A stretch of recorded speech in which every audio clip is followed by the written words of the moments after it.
आपके दादा या परदादा की जिंदगी किस तरह की थी, उनके जीवन का क्या लक्ष्य था। अगर आप उनकी जिंदगी में झांक कर देखोगे तो आप ये पाओगे कि उनके पास एक कच्चा सा मकान हुआ करता था जिसमें वो पैदा होते थे और उसी में उनकी ज़िंदगी निकल जाती थी।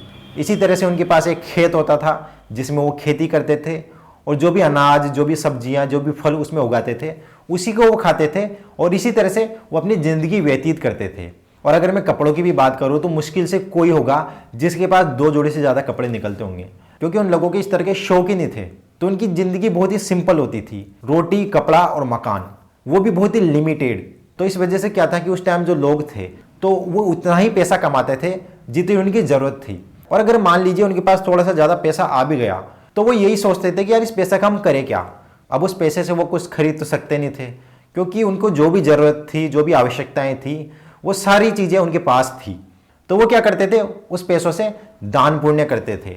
और अगर मान लीजिए उनकी ज़रूरत से ज़्यादा खेत में अनाज पैदा हो गया तो क्या करते थे, वो गरीबों को खाना खिला देते थे और जानवरों को खाना खिला देते थे। क्योंकि उस टाइम पर जितने भी जानवर उनके आसपास रहते थे, चाहे वो कुत्ते हो, गाय हो या फिर जितने भी हम आवारा पशु देखते हैं, कोई भी भूखा नहीं रहता था। क्योंकि इंसानों की आवश्यकताएं उस टाइम पर बहुत ही लिमिटेड थी, क्योंकि इंसानों के कोई सपने नहीं रहते थे कि यार मेरे को ये सपना पूरा करना है तो उसी के लिए वो जिंदगी भर लगे पड़े हैं। नहीं, क्योंकि उनका सपना सिर्फ रोटी, कपड़ा, मकान ही हुआ करता था। तो इस वजह से क्या है कि वो अपनी खेती में ही संतुष्ट रहते थे। और जैसे जैसे समय बढ़ा और दूसरी पीढ़ियां आई तो उस समय तक क्या है कि उन पीढ़ियों ने कई सारे आविष्कार कर लिए थे, जैसे कि साइकिल, मोटरसाइकिल, बस, मोबाइल। इस तरह के विकास धीरे धीरे स्पीड से होने लगे। तो इंसानों के क्या है कि इच्छाएं जागी कि यार ये सब चीजें हमें खरीदनी है।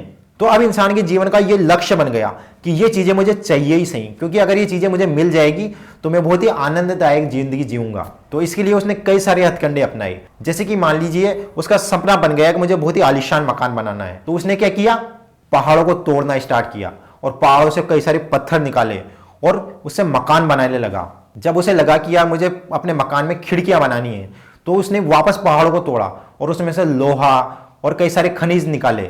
इससे क्या है कि उसने अपने मकान की सजावट की, नीचे फर्श बिछानी है, संगमरमर लगाना है, तो फिर वापस उसने पहाड़ तोड़ा और मार्बल निकाला और मार्बल जैसे बेशकीमती पत्थर निकाले और उनको अपने मकानों में लगाया, जिससे उनके मकान सुंदर बन गए। अब इससे क्या हुआ, इससे ये हुआ कि प्रकृति तबाह होने लगी, पहाड़ नष्ट होने लगे, जंगल नष्ट होने लगे और साथ ही इंसानों को अपने मकान में फर्नीचर भी तो चाहिए था। तो उन्होंने स्पीड से पेड़ों को काटना स्टार्ट किया। पेड़ काट दिए तो जंगल भी नष्ट हो गए, तो न तो जंगल बचे न पहाड़ बचे।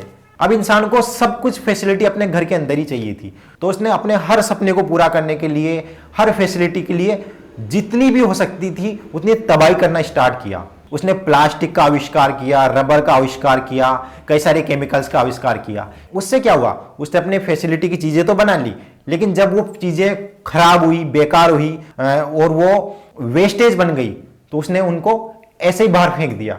इससे क्या हुआ, वो चीजें बहकर नदी नालों में चली गई, वो केमिकल नदी नालों में चला गया और फिर क्या हुआ, धीरे धीरे पानी भी प्रदूषित हो गया और पानी जहरीला बन गया और कई सारे वेस्टेज को उसने जलाना स्टार्ट किया। इससे हवा जहरीली बनने लग गई। उसने कारें खरीदी, मोटरसाइकिलें खरीदी, हवाई जहाज, एरोप्लेन बना दिए, रेलगाड़ियां बना दी। इससे क्या हुआ, इनसे निकलने वाले जो धुआं है वो वातावरण में फैलने लगा, इससे हवा जहरीली बनने लगी। कई सारे कारखाने लगा दिए अपने फैसिलिटी की चीजें बनाने के लिए, वहां से जो जहरीली गैसें निकली वो हमारे सांसों में जाने लगी और उनका जो कचरा है वो नदियों में जाने लगा। इससे कई सारे नुकसान हुए, जैसे कि वो जो कचरा जब नदी नालों में जाने लगा तो उनमें रहने वाले जलीय जीव है सब मर गए। इसके साथ ही उसने अपना साम्राज्य बढ़ाना स्टार्ट किया और जंगलों पर, खाली जगहों पर सब जगह कब्जा कर दिया और हर जगह मकान बना दिए। इससे क्या हुआ, बेजुबान पशुओं के जो घर थे वो उनसे छिन गए और वो बन गए आवारा। जैसे कि जिन जगह कुत्ते सुअर रहते थे उनको इंसान ने हथिया लिया और उन जगह अपने मकान बना दिया। इससे क्या हुआ, कुत्ते रोड पर आ गए। रोड पर आने से क्या हुआ, वो एक्सीडेंट का शिकार होने लगे। और जिन जगहों पर गायें, बकरियां, भैंस खाना खाती थी, घास चरती थी, उन जगहों को भी इंसान ने हथिया लिया और वहां पर भी अपने बड़े बड़े मकान बना लिए और खेतों की बाउंड्रियां कर दी और जितने भी हरे भरे मैदान थे सब जगह बाउंड्री कर दी ताकि कोई भी जानवर उसके अंदर ना घुस पाए। इससे क्या हुआ, उन जानवरों का सब कुछ छिन गया, खाना छिन गया, पानी छिन गया, आवाज छिन गया। अब वो पानी पिए तो कहां पिए, नदी नाले सब गंदे, अपने परिवार के साथ कहां रहें, कहां सोएं, सब चीजें उनसे छिन गई।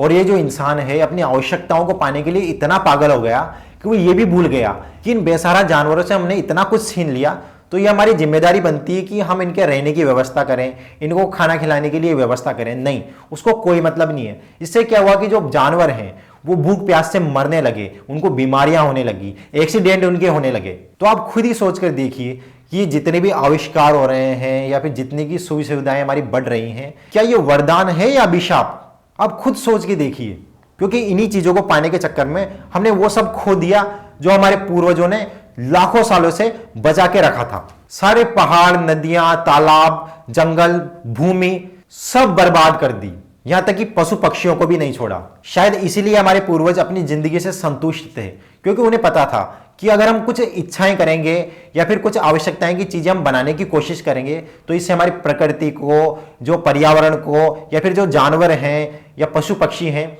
उनको हानि होगी। तो उन्होंने ऐसा नहीं किया और उन्होंने प्रकृति के साथ ही रहने का फैसला लिया।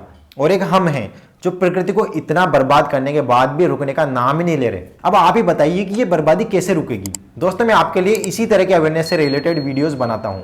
अगर आप चाहें तो उन वीडियोस को देख सकते हैं और इस चैनल को सब्सक्राइब करके मुझे सपोर्ट करें। नमस्कार।